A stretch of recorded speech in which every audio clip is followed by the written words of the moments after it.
The little boy was on the verge of losing control. He bit the pencil hard. His feet swung back and forth, but there were still dozens of minutes left until the bell rang. Finally, he couldn't hold it in anymore. The whole class burst into laughter. The teacher shot him a glare, but half a semester later, the teacher's glare turned into this. She no longer believed it was the boy's illness and arrogantly decided he was just causing trouble on purpose. She forced him to apologize to the whole class. He had developed a strange condition, constantly making bizarre sounds without control.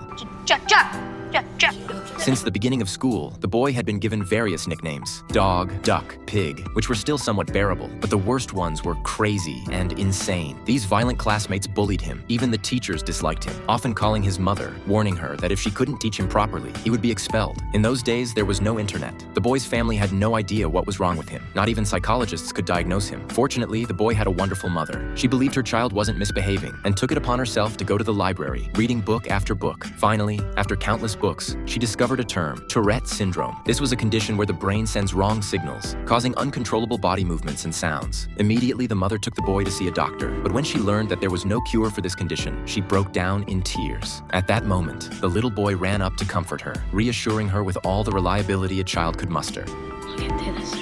This boy is a real person, and his story is truly inspiring. Soon after, the mother took the boy to a Tourette syndrome support group, where patients had various types of symptoms. Some would twitch, some would jerk their heads backward, some would hunch up. However, during the discussion, rather than helping each other, everyone was complaining about the society's unfair treatment. Schools, cinemas, companies, there was no place that accepted them. Everyone was spreading negativity. One other mother even had her child drop out of school in 3rd grade. Upon hearing this, the boy's mother immediately took him out of the group and said, "Never become someone who complains about the world. The worse your luck is, the harder you must fight against it." When the boy entered middle school, he became the target of ridicule again, enduring even more teasing and bullying. In class, the teacher asked him to face away from the class, and whenever he made his noises, the same judgmental glares reappeared. The boy was sent to the principal's office. It was here that he met someone who would influence his life forever: the principal. The principal stared sternly at the boy and asked, "What is the purpose of school?" The boy was about to apologize, but the principal interrupted him. "The purpose of school is education,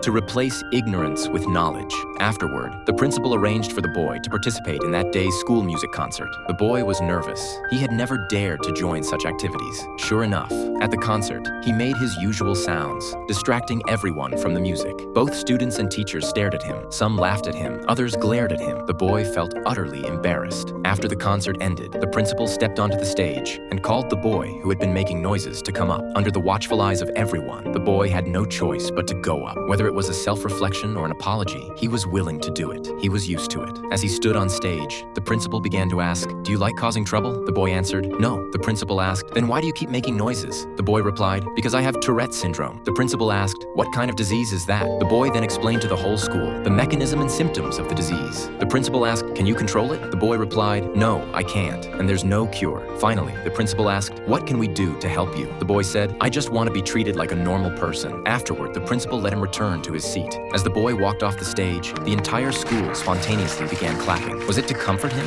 or to encourage him? For the first time in his life, the boy felt understood. He realized he didn't need to apologize anymore. He looked at the principal with gratitude. The man smiled back at him. His brief words, without any lecturing or commands, had helped heal the boy.